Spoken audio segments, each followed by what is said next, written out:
ఓం నమో భగవతే శ్రీరమణాయ. అందరికీ నమస్తే అండి. అందరూ కూడా భగవాన్ అనుగ్రహంతో అందరము బాగుండాలని మనసారా భగవాన్ ప్రార్థిస్తూ ఉన్నాను. ఈ రోజున శ్రీ అరుణాచల అక్షరమణమాల్లోని 36వ చరణం అయితే మనం విందాం. చెప్పక చెప్పి నీవు మౌనత నుండని యోరగయుందువే అరుణాచల.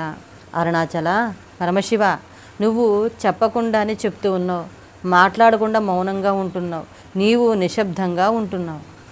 అరుణాచలధీశ్వరుడు తనకు మౌన దీక్ష అనుగ్రహించాడని, మౌనం ద్వారా తన ఉపదేశాన్ని అనుగ్రహించాడని ఈ చరణంలో ఆంతర్యం. కేవలం మాట్లాడకపోవడమే మౌనం కాదు, మనసులో నిరర్ధకమైన ఆలోచన లేకుండా ఉండడం కూడా మౌనమే. మనకి ప్రపంచంతో సంబంధాలన్నీ కలిగించే మనసు ఆత్మలో అణిగిపోతే శాంతి సాధకునికి కలుగుతుంది. సనకుడు మొదలైన శిష్యులకు శ్రీ దక్షిణామూర్తి అనుగ్రహించిన మౌన ఉపదేశాన్ని రమణ మహర్షి ఈ చరణంలో ప్రస్తావించారు. ఒకసారి మౌనాన్ని గురించి రమణులకి భక్తునికి మధ్య సంభాషణ ఇలా జరిగింది. భక్తుడు అడుగుతున్నారు, మౌన అనగానేమి అని. మహర్షి చెప్తూ ఉన్నారు, తలపులు లేని స్థితియే మౌనము, అదియే మౌనంతో కూడిన ధ్యానం. మౌనంతో కూడిన నిశ్చల ధ్యానమే నిరంతర వాగ్ధాటి. భక్తుడు అడుగుతున్నాడు, అటులైన మన భావనలను ఇతరులకు తెలియచేయటట్లు మహర్షి చెప్తూ ఉన్నారు. ద్వంద్వాలను చూచినంత వరకు సంభాషణ అవసరం, ద్వంద్వాతీత స్థితిలో మౌనమే సంభాషణ. భక్తుడు అంటూ ఉన్నారు, రమణులు బయటకు వెళ్ళి ప్రపంచానికి సత్యమును ఎందుకు బోధించరు? మహర్షి చెప్తూ ఉన్నారు, నేను చేయుట లేదని ఎట్లు అనేదవు? వేదిక పైన కూర్చుని ఉపన్యాసించుటయే సత్యమని బోధించుటయా? బోధన మౌనమందు మాత్రమే జరుగును. గంటల కొద్దీ ప్రవచనం విని బయటకు విడనంతనే విస్మరించుకట కన్నను పవిత్ర సన్నిధి అందు కొద్దిసేపు ఉండి పొందిన అనుభూతి ద్వారా జీవితం పట్ల అవగాహన మార్చుకునటం మంచిది. ఈ రెండింటి యందు ఏది మంచిది? ప్రసంగముల ద్వారా తెలియజేయటయా లేక మౌనమందే అంతఃశక్తిని ప్రసరింపచేయటయా? మౌన బోధన గొప్పదని రమణులపై సంభాషణ ద్వారా తెలియజేశారు. యతో వాచో నివర్తంతే అప్రాప్య మనసా సహా అని పరబ్రహ్మ వస్తువుని గురించి శృతి చెప్తుంది. బ్రహ్మ వస్తువును మనతో పొందడానికి వీలు లేదు అంటే అక్కడ పదములు, భాష, వాక్యములు దాని నిర్దేశములు లేవు, వాటిగా శక్తి లేదు. మౌన ధ్యానం ఒకటే శరణ్యం. రమణ మహర్షి ఈ చరణంలో అదే ప్రబోధించారు.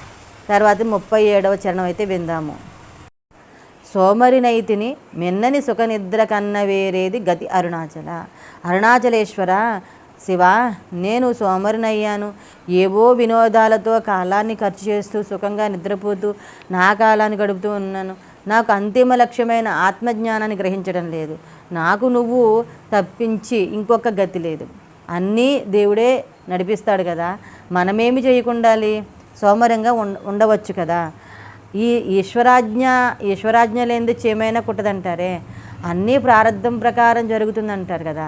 మరి ప్రత్యేకంగా ఈ దురభ్యాసాలు పోగొట్టుకోవాలనటం ఎందుకు అన్న సందేహానికి శ్రీరమణులు ఇలా ఒకసారి జవాబు ఇచ్చారు. శరీరం ఉంది, దానికి ఎక్కడో ఒక వ్రణం పుడుతూ ఉందనుకో, డాక్టర్ వచ్చి కత్తితో ఆ భాగం కోసి చెడు రక్తం తీసేసి మంచి రక్తానికి రక్షణగా కట్టుకట్టడం లేదా? అట్లాగే ఇదిను ఆ వ్రణం కోయకుండా వదిలితే లోపలంతా కుళ్ళుతుంది. కోసిన వెనుక కట్టకుంటే చీము పడుతుంది. మానవుని నడవడిలోనూ అంతే. దురభ్యాసాలు వ్రణం లాంటివి. కోసివేయకుంటే పతితో పడతాడు. ఏ వ్యాధికి ఆ చికిత్స చేయాలి? ఆధ్యాత్మిక సాధనలో దైవాన్ని నమ్ముకోవాలి. మన ప్రయత్నం మనం మానకూడదు. సోమరితనాన్ని వీడాలి. ఇది రమణుల సందేశం. సోమరితనాన్ని కూడదని శ్రీరమణులు వివరించిన కథ ఇది. ఒక పిచ్చుక గ్రుడ్డు సముద్రంలో జారి పడిపోయింది. ఆ గ్రుడ్డును బయటికి తీసి రక్షించాలని పట్టుదలతో సముద్రంలో నీళ్ళన్నీ బయట పోస్తానని విసుగు విరామం లేకుండా సముద్రంలో మునిగి ముగ్గుతో నీరు పీల్చి ఒడ్డుకు వచ్చి రెక్కలతో విదిలించడం చేస్తుంది తల్లి పిచ్చుక. నారదుల వారు ఇది చూశారు. వేర్రి పిచ్చుక, నీకు ఇది సాధ్యమా అని అడిగారు. సాధ్యమా అసాధ్యమా అన్న చింత నాకు లేదు, పట్టుదలతో ప్రయత్నిస్తాను, పైన దేవుడున్నాడు అని పిచ్చుక జవాబు. నారదుడు చాలా ఆనందించి గరుడి వద్దకు వెళ్ళి విషయం చెప్పాడు. గరుడు పరుగున వచ్చి 2 రెక్కలతో ఒక్కసారి విసిరాడు. నీరంతా 2 పాయలై చెదిరి గ్రుడ్డు బయటపడింది. పిచ్చుక ఆనందంతో ఆ గుడ్డును తీసుకుందంట. అదేవిధంగా ఆత్మచింతన కలవారు సోమరిపోతులు కాకూడదు. ఈ పని పెద్దదే, మనము ఈ పని చేయగలమా అని సందేహపడకూడదు. మనం శ్రద్ధతో చేస్తుంటే దైవానుగ్రహం అదే లభిస్తుంది. ఈ చరణంలోని అంతరార్థము ఇదే. తర్వాత 38 విందాము. శౌర్యము చూపితి సమయించనని మాయ చలింపకున్నావు అరుణాచల. అరుణాచల శివా, నీ జ్ఞాన పరాక్రమాన్ని చూపించావు, నా అజ్ఞానాన్ని నా మాయను పోగొట్టావు, ప్రాపంచిక భ్రమలు పోగొట్టావు, నా హృదయంలో ఎటువంటి కదలిక లేకుండా స్థిరంగా ఉన్నావు. జీవకోటి యాత్రలో ఒక చోట అడ్డంగా ఒక గీత పెడతారట. అరుణాచల ప్రవేశమునకు ముందు జీవితము, ఆ గీతకు ఒకవైపు అరుణాచల ప్రవేశము, తర్వాత జీవితం గీతకు మరొక వైపు. అరుణాచలంలోని ప్రవేశించాలంటే ఈశ్వరుని దయ కావాలి. ఆ దయని పొందిన జీవుని స్థితిని రమణులు ఇందులో వర్ణించారు. తర్వాత 39వ చరణం అయితే విందాము. కుక్కకు నీచన్నమే నేనే గురుతుగొని వెదికి నిజ్జేరుదు అరుణాచల. ఓ అరుణాచల, నేను కుక్క కన్నా తక్కువ వాడిన, కుక్క తన ఆహారాన్ని వాసనతో కొనుక్కుంటుంది, అలాగే నా ఉనికికి ఆధారమైన నన్ను నేను కూడా వెతికి చేరుతాను. నేను అనే ఆలోచన మూలాన్ని వెతికి దాన్ని చేరి ఆత్మలో లీనమవుతుందే తాత్పర్యం. కోతి, కుక్క, నెమలి మొదలైన జంతువన్నీ మీరు అని గౌరవంగా సంబోధించి ప్రేమించేవారు రమణులు. మహర్షి శరీర త్యాగము చేసిన గదితో వాటి స్వామి స్పర్శ దీక్షతో ముక్తి పొందిన గోవు, లక్ష్మి, సమాధి, కుక్క, కాకి, జింక సమాధులు కూడా రమణాశ్రమ సన్నిహితంగా ఉన్నాయి. తర్వాత 40వ చరణం అయితే విందాము. జ్ఞానము లేక యాన ధైర్యము భావ జ్ఞానము తెలిపి బ్రో అరుణాచల. ఓ అరుణాచల, ఓ పరమశివ, నాకు జ్ఞానము లేదు, కానీ నిన్ను వెతకాలని చూడాలని నాకు తపన మాత్రం ఉంది. అంతా నీ ఆజ్ఞ. నీలో ఐక్యం పొందాలని ఈ దీనుని కోరిక. ఈ ధైర్యాన్ని పోగొట్టవయ్యా. అసలైన జ్ఞానం మాయ తొలగితే వచ్చే దేవుడు ఒకటే అనే స్థిరబుద్ధి తెలిపి నన్ను రక్షించు. మనిషికి కళలో ఏవేవో కనిపిస్తాయి, నిద్రలో అదంతా నిజంగానే ఉంటుంది, మెలుగున తర్వాత అదంతా కళ అని తెలుస్తుంది. అలాగే జ్ఞానం కలిగినప్పుడు ప్రపంచం కళ అనిపిస్తుంది, ఇదంతా ఒక కళ అని తెలుసుకుంటావు. జగద్రావస్థ ఉన్నంత వరకు ఈ జగత్తు జీవము ఈశ్వరం అని సత్యం అనుకుంటావు. ఈ అవస్థలు దాటి తుర్యావస్థకు వస్తే ఇవన్నీ నిజము కావని, ఒక ఆత్మ మాత్రమే సత్యమని తెలుస్తుంది. ఈ జ్ఞానము కలిగించమని ఈ చరణంలో రామునిలో కోరిక. తర్వాతది 41వ చరణం అయితే విందాము. తేటి వలను నీవు వికసింపలేదని ఎదుట నిలుతువేళ అరుణాచల. ఓ అరుణాచల పరమశివ, సూర్యుడు తామర మొగ్గ ఎదుట నిలబడి అన్నాడట, ఓ ఈ మొగ్గ ఇంకా వికసించలేదు అని. వికసింపకపోవటం ఆ మొగ్గ తప్ప. తేనెటిగా అన్నదట, ఈ పువ్వు ఇంకా వికసింపలేదేమిటి అని. అది మొగ్గ తప్ప. నువ్వు సూర్యుడివి, నా హృదయ పద్మాన్ని వికసింపచేయుట నీ బాధ్యత, నాకు జ్ఞానం కలిగించుట నీ బాధ్యత. రమణులు ఒకసారి ఇలా చెప్పారు. హృత్ అయం అంటే ఇది కేంద్రం అని అర్థం. ఇక్కడ నుండి అన్ని భావాలు ఉదయించి దాని మీద ఆధారపడి దానిలోనే లయమైపోతాయి. మనసు భావాల సమూహం, భావాల ప్రపంచానికి రూపాన్నిచ్చాయి. బ్రహ్మం నుండి జీవులని ఉద్భవిస్తాయని ఉపనిషత్తులు చెప్పాయి. అదే హృదయం, బ్రహ్మయే హృదయం. ఆ హృదయాన్ని తన నిలయంగా చేసుకోమని రమణుల వేదన ఈ చరణంలోనే కనబడుతుంది. సర్వజ్ఞతాతృప్తిరనాదిబోధ స్వతంత్రత నిత్యమలుప్త శక్తి అనంతశక్తిచ్చ విభోర్విధి జ్ఞాత షడాహురంగాని మహేశ్వర్యస్య అంది శాస్త్రం. కొన్ని విషయములను కన్ను చూసిన మనసు వాటిని పట్టుకోదు. మనం ఒక చోట కూర్చుని కంటితో అన్నింటిని చూస్తున్నా, అలా చూస్తున్న వాటిలో కొన్నింటిని మాత్రమే గుర్తు పెట్టుకోగలము. కానీ ఈశ్వరుడు అలా కాదు. మహేశ్వరుడు సమస్త ప్రాణులు హృదయగతమైన అభిప్రాయాలను కూడా తెలుసుకోగలడు. నా మనసు ఈశ్వరుని పాదముల మీద పెట్టుకోగలిగితే ఈశ్వరుడు మీ వెంట పరిగెడతాడు. నా మనసు అక్కడ పెట్టడానికి మీరు చేస్తున్న పరిశ్రమకు పూజ అని పేరు. అలా భగవంతుని యందు మనసును కేంద్రీకరించి పూజ చేయడం అలవాటు చేసుకోవాలి. అది అలవాటైతే మీరు ఏ ప్రదేశంలో ఉన్నా పూజ చేసుకోగలరు. కాబట్టి పరమేశ్వరుడు హృదయ గతాభిప్రాయమును పట్టుగలిగిన వాడు. దీనికే సర్వజ్ఞత అంటారు. సర్వజ్ఞత, స్వతంత్రత అనేవి రెండు ఈశ్వరునితో ముడిపడి ఉంటాయి. ఏకకాలమునందు సమస్త చరాచర జగత్తులో ఉన్న ప్రాణుల హృదయాంతర్గత భాగములను తాను చూసి ఆ భావముల పరిపుష్టి చేత మోక్షమును కూడా అనుగ్రహిస్తాడు. ఆ శివానుగ్రహం కోసం ఆవేదన ఈ చరణంలో కనబడుతుంది. తర్వాత మనము 42వ చరణం అయితే విందాము. తత్వమెరుగజాల నంతయై నిలుతునే ఇది ఏమి తత్వమో అరుణాచల.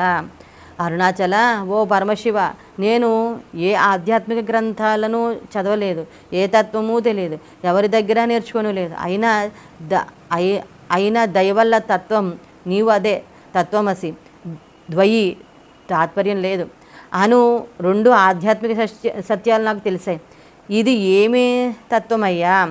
మౌలికమైన సారమైన విషయము దేని మీద ఇతర సత్యము ఆధారపడి ఉండునో అట్టి మౌలిక సత్యము లేదు, దేని నుండి ఇతర సత్యము ఉత్పన్నమగునో అట్టి మౌలిక సత్యమును తత్వం అంటారు. సామవేదానికి చెందిన ఈ తత్వమసి మహావాక్యము చందోగ్యోపనిషత్తులో ఉంది.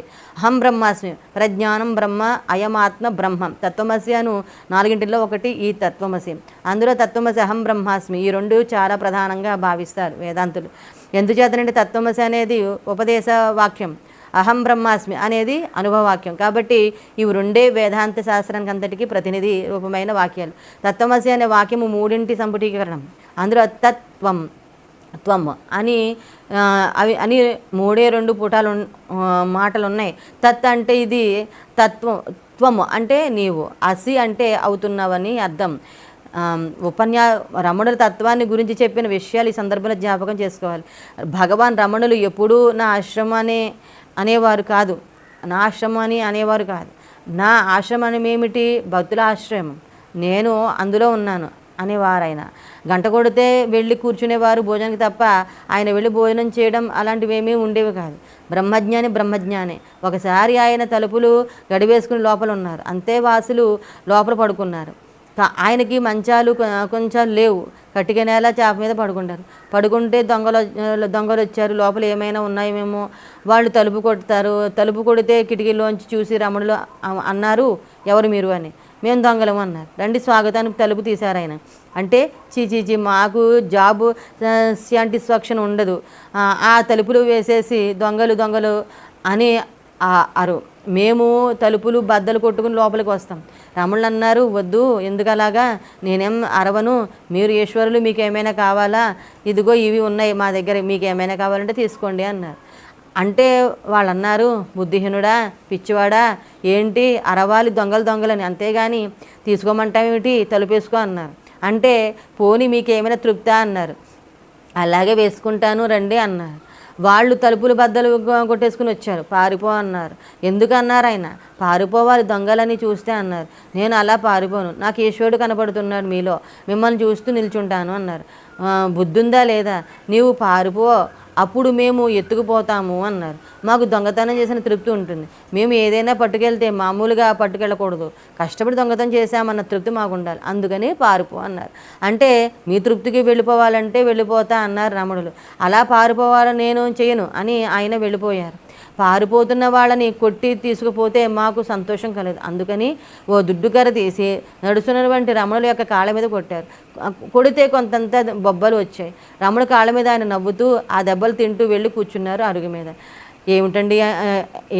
ఏముంటాయండి ఆ గదిలో, అందులో చేప అవిను, చీచీచి మరి ఇంత అన్యాయం ఏమిటండి, వెళ్ళిపోయారు దొంగలు. పైగా తృప్తి కూడా లేదు, ఏమిటో ఈ మనిషి కూడా పిచ్చివాళ్ళలాగానే వెళ్ళిపోయారు ఆ దొంగలు. ఆ చుట్టూ ఉన్నవాళ్ళు అన్నారు, భగవాన్ అనండి అనండి, చావు కొట్టేస్తాము వాళ్ళని, మిమ్మల్ని కొట్టడమా, ఇంతంత తట్లు తేలిపోయాయి కదండి అన్నారు. రమణులు, నాలుక నాదే, పళ్ళు నావే, అన్నం తినేటప్పుడు ఆ నాలుక నా పళ్ళ కింద పడితే నా పళ్ళు పీక్కుకోసనా అన్నారట, పళ్ళు పీకేసుకోనా అన్నారట. అబ్బబ్బే ఎలా పీకేసుకుంటారు, మా అన్న పళ్ళు కదా, అందుకు ఓర్చుకోవడమే అన్నారు. ఆ సర్వేశ్వరుడు దొంగ రూపంలో వచ్చాడు, ఆ సర్వేశ్వరుడే నాకు ఈ బహుమానం ఇచ్చాడు. మీరు పూలు తెచ్చి వేసినప్పుడు ఎంత తృప్తి, వాళ్ళు కర్రలు కొట్టినప్పుడు అంటే తృప్తి అన్నారు, కొట్టినప్పుడు తృప్తి అన్నారు. రమణులు బ్రహ్మజ్ఞాని కాదండి, రమణులు బ్రహ్మజ్ఞాని కదా అండి. స్థితిని చేరడం అంత సామాన్యమైన విషయమేమి కాదు, అది నోటితో చెప్పినంత తేలిక కాదు, అది ద్వంద్వాతీత స్థితి నుండి అంతటా బ్రహ్మమునే చూడగలగటం. నమఃచోరాయచ గురించి నీవు ఆలోచిస్తూ, ఈశ్వరా నీవు దొంగలాగా కూడా ఉంటావయ్యా అని అనుకుంటూ అభిషేకం చేసి అంతటా ఆ బ్రహ్మమునే చూసి రమించిపోయేటటువంటి వాళ్ళ ఆనందం వేరుగా ఉంటుంది. వాళ్ళ స్థితిని మీకు నా కన్నులో కనబడుతుంది. ఈ రమణులు చెప్పిన తత్వము ఈ అక్షరమాలలో 42లో కనబడుతుంది. తర్వాత 43వ చరణం అయితే విందాము. తానేను దానను తత్వమిద్దానిని తానుగా చూపింతు అరుణాచల ఓ పరమశివ, తానే తత్వార్థం, దీనిని తానే అయిన నువ్వు చూపించు, దర్శనమింప చెయ్యమన్నవి. ఓ శివ, నువ్వు స్వయం ప్రకాశుడివి, నీవు ఏకము, నీవు పరమాత్ముడు, ఈ విశ్వమంతా నీ వ్యక్త రూపమే కదా, ఈ పరమసత్యం నాకు అనుభవ సిద్ధమయ్యేటట్లు అనుగ్రహించునని తాను పదమును పదే ప్రయోగించడం ద్వారా భక్తుడు శివుని ప్రార్థిస్తూ ఉన్నాడు. పరమాత్మ తెలియబడకుండుట కానీ అప్రాప్తంగా ఉండటం కానీ ఎప్పుడూ లేదు. ఎందుకంటే అతను ఏకమై ఉన్నాడు, ఆత్మతో సమానమై ఉన్నాడు. ఆయన అనుగ్రహం, ఆయన దివ్య సాన్నిధ్యంతో సమానం. దీన్నే జ్ఞానప్రాప్తి అంటారు. నీవు సూర్యకాంతిలో ఉన్న సూర్యుని తెలుసుకోగలిగితే నీ కళ్ళను సూర్యుని దిశగా మరలించి చూడాలి. అలాగే దైవానుగ్రహం ఎప్పటికీ ఉన్నప్పటికీ స్వప్రత్యయంగానే తెలుసుకోవాలి. అలాగే ఒక అజ్ఞానానికి నిత్యం స్వయం ప్రకాశమైనవి ఉన్న ఆత్మ తెలియకుంటే ఆ దోషం ఆత్మదా లేక ఆ అజ్ఞానిదా అంటే సూర్యుడిని గుడ్లగోబ చూడజాలకుంటే అది సూర్యుడు తప్ప లేక ఆ పక్షి యొక్క దృష్టి లోపమా అని రమణులు బోధించారు. భగవంతునికి ఆకారం లేదు, అయినా భక్తుల కోసం సగుణ రూపంలో వ్యక్తమవుతాడు. భగవంతుడు సంఘం లేనివాడు, కానీ భక్తులకు తత్వం బోధించడానికి సంబంధాన్ని కల్పించుకుంటాడు. సర్వం తానే అయినా తనకేమీ పట్టనట్లు ఉంటాడు. అన్నీ తననే ఉన్న భ్రమ భక్తులకు కల్పిస్తాడు. మళ్ళీ ఆ భగవంతుడు తన భక్తుల కన్నీళ్లకు కష్టాలకు కరిగిపోతాడు. తనను తాను భక్తులు కోరుకున్న విధంగా కనబడతాడు. ఇది అంతా భగవంతుని చిద్విలాసం. రమణీయ చరణంలో చెప్పింది ఇదే. తర్వాత 44వ చరణం అయితే విందాము. త్రిప్పి అహంతను నెప్పుడులో దృష్టి గన తెలియననున్నదే అరుణాచల. ఓ అరుణాచల, మనసును అంతర్ముఖము చేసి నీలో ఉన్న ఆత్మ కొరకు వెతుకు నేనెవరు అను విచారము ద్వారానే ఆత్మను తెలుసుకోవచ్చు అని చెప్పావు. ఎవరైనా ఆత్మసాక్షాత్కారం పొందాలంటే లౌకిక విషయాల పట్ల వైరాగ్యంతో ఆత్మవిచారం చేయాలి. నేనెవరు అని నిరంతరం ఆలోచిస్తుంటే ఆత్మానుభవం సాధ్యమవుతుందని రమణుల బోధ. ఆలోచన వచ్చేటప్పుడు దాన్ని గెంటి వేయాలి. నేతి ఈ ఆలోచన కాదు, ఈ ఆలోచన నాకు వద్దు అనుకుంటూ ఉండాలి. అసహ్యం, భయం లాంటి ప్రతిపక్ష భావనలు వస్తే వాటిని వ్యతిరేకమైన భావనలతో అంటే ప్రేమతో, అసహ్యాన్ని ధైర్యంతో భయాన్ని దాటాలి. ఉదాసీన తాత్పర్యంలో మనసుకు సాక్షిగా ఉండు. ఇలా నేనెవరు అని విచారణ చేయడం వల్ల ఆలోచనలు నశిస్తాయి. చివరకు మనస్సు మిగలదు. మనస్సు నశించుటయే మోక్షానికి దారితీస్తుంది. వరుణ మహర్షి కొడుకు భృగువు, అతనికి ఆత్మానుభవం పొందాలని ఆకాంక్ష కలిగింది. తండ్రి అయిన వరుణ మహర్షి వేదాంగాలు అభ్యసించిన జ్ఞాని. అందుకని తండ్రి దగ్గరికి వెళ్ళి, నాన్నగారు నేను బ్రహ్మజ్ఞానం తెలుసుకోవాలన్న కాంక్షతో ఉన్నాను, దయతో నాకు బ్రహ్మోపదేశం చేయండి అని వేడుకున్నాడు. కొడుకు జ్ఞానతృష్టకు సంతోషించిన తండ్రి తన శరీర మనసులు ప్రాణశక్తి అన్ని బ్రహ్మజ్ఞానానికి ఆధారాలే. సృష్టి స్థితి రేములకు కారణమైన మూలాధారం ఏది ఉందో దాని తపస్సు ద్వారా తెలుసుకోవచ్చు.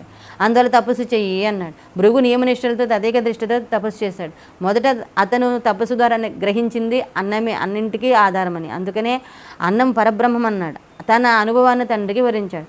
వరుణ మహర్షి నిజమే, కానీ అది పరబ్రహ్మస్వర స్వరూపం. అది సమగ్రం కాదు, సరస్వం కాదు. నీకు ఉపరితలమే పరిచయమైంది. ఛాయామాత్రంగా నువ్వు సత్యాన్ని అందుకున్నావు. మళ్ళీ తపస్సు చేసి మౌలిక సత్యాన్ని గ్రహించు అన్నాడు.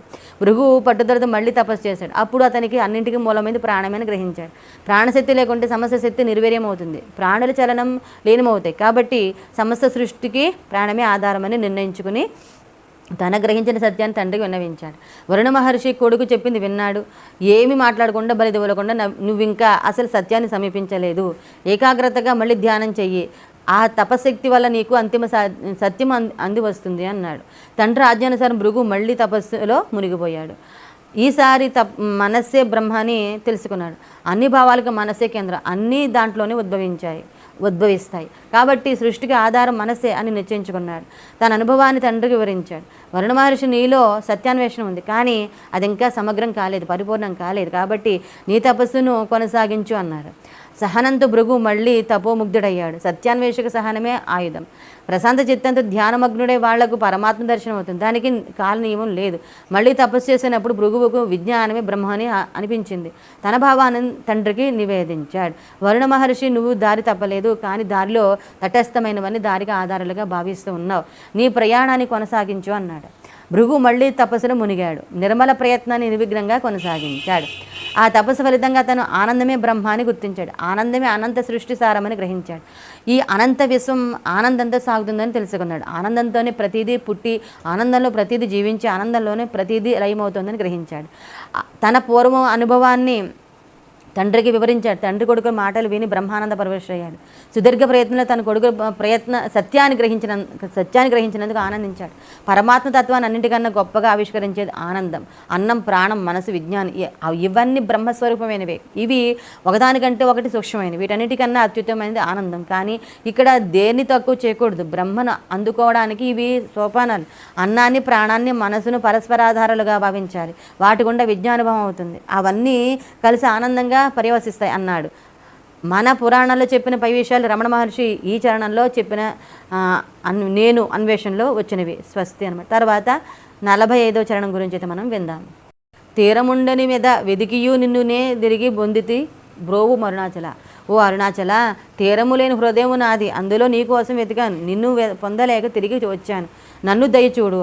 అరుణాచల, నీకోసం వెతుకుతూ దూర దూర తీరాలకు వెళ్ళగల శక్తి నా మనసుకు లేదు, అందుకే నిన్ను నా హృదయ కుహరంలోని చూద్దామని ప్రయత్నించాను, కానీ ఓడిపోయాను. నాకుగా నేను ఏమీ చేయలేని అర్థమైంది, ఏమీ సాధించలేను, కనుక నీతో ఐక్యం పొందే మార్గాన్ని నీవే చూపి అనుగ్రహించమని రమణుడు వేడుకుంటూ ఉన్నారు అని ఒక అంతరార్థం.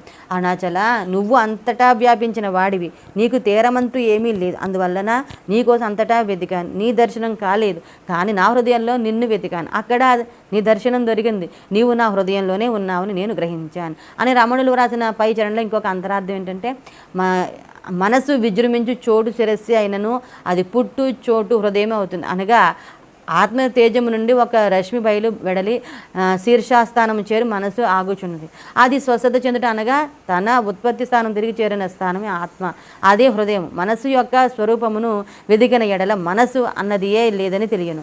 అది ఆత్మ నుండి వచ్చిన ఒక రశ్మి అని మనసును గురించి, హృదయమును గురించి రమణులు విశ్లేషించారు.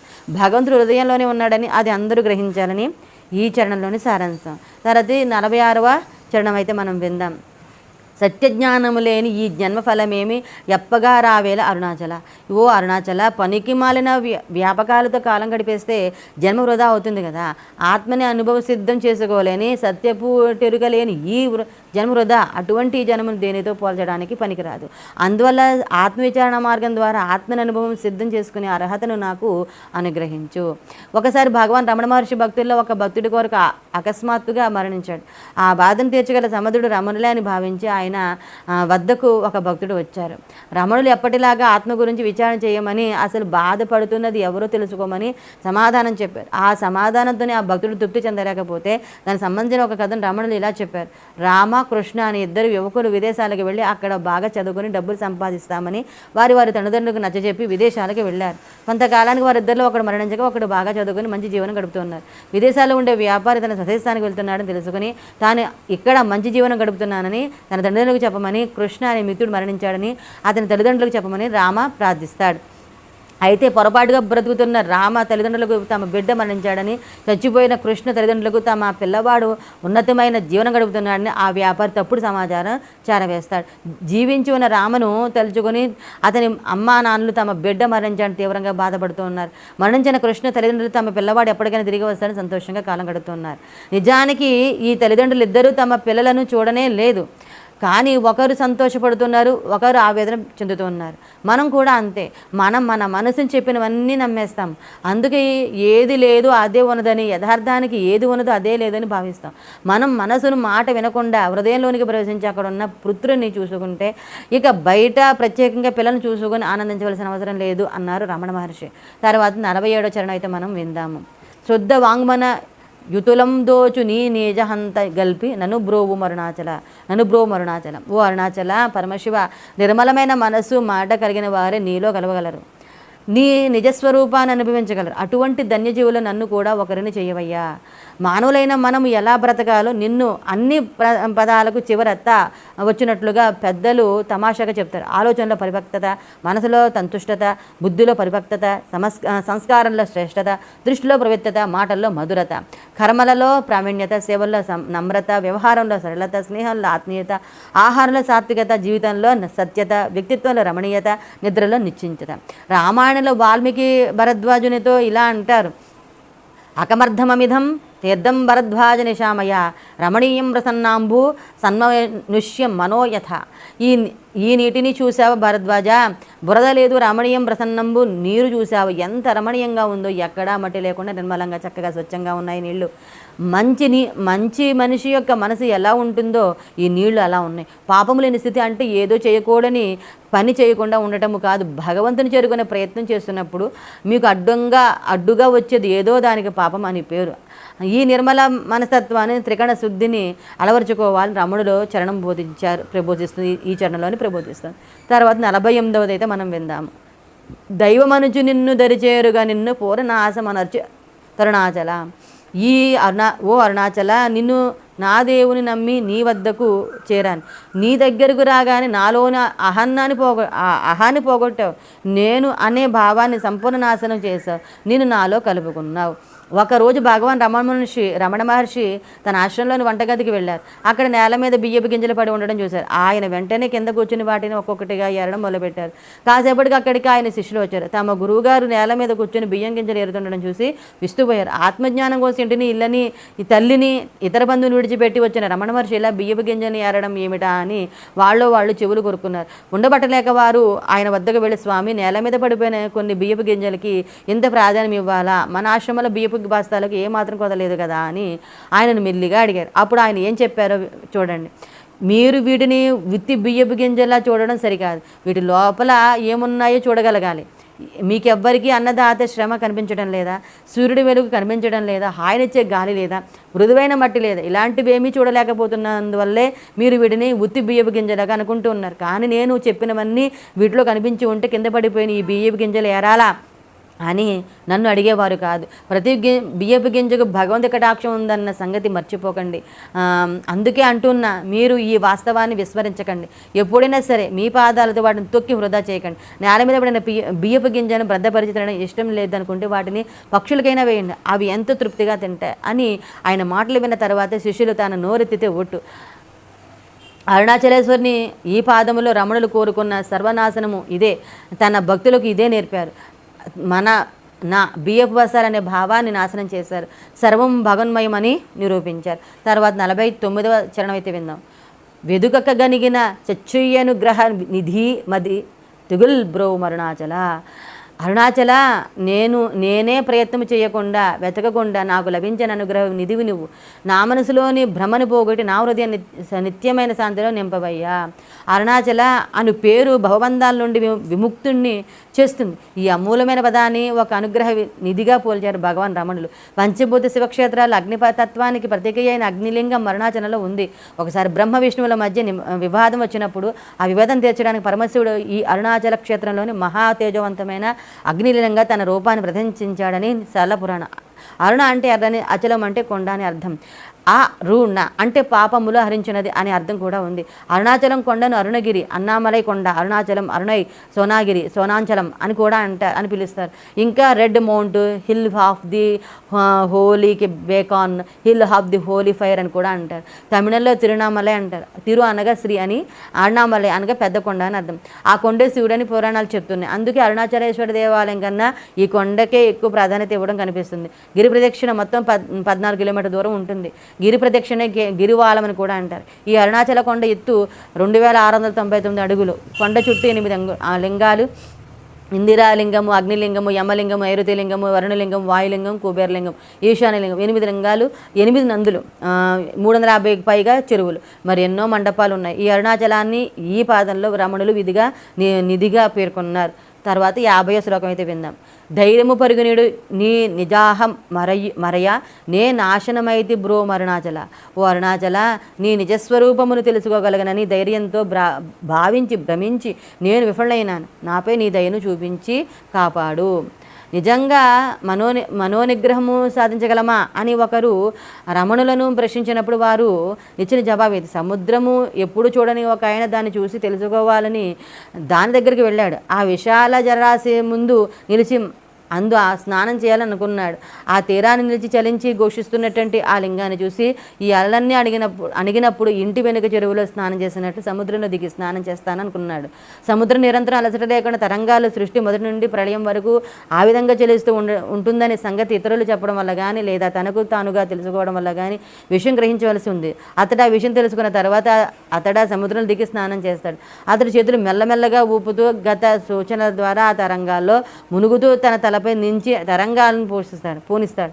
అతడు శ్వాసను సహజంగా బంధిస్తాడు. అట్లా చేయడం వల్ల అతడు నేర్పరి అవుతాడు. చివరికి తన లక్ష్యాన్ని సాధిస్తాడు. ఎటువంటి దుఃఖం, బాధ, కష్టం కలగకుండా ఇదొక పద్ధతి. ఇంకొక పద్ధతి ఉంది.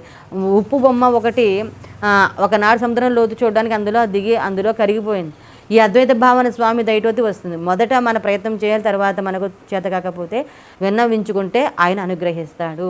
తర్వాత మనము 51వ చరణం నుంచి అయితే విందాము. అంతవరకు స్వస్తి. భగవాన్ యొక్క అనుగ్రహం మనందరిపైన ఉండని కోరుకుంటూ ఉన్నాను. సర్వజన సుఖినోభవంతు, సమస్త మంగళానుభవంతు. స్వస్తి.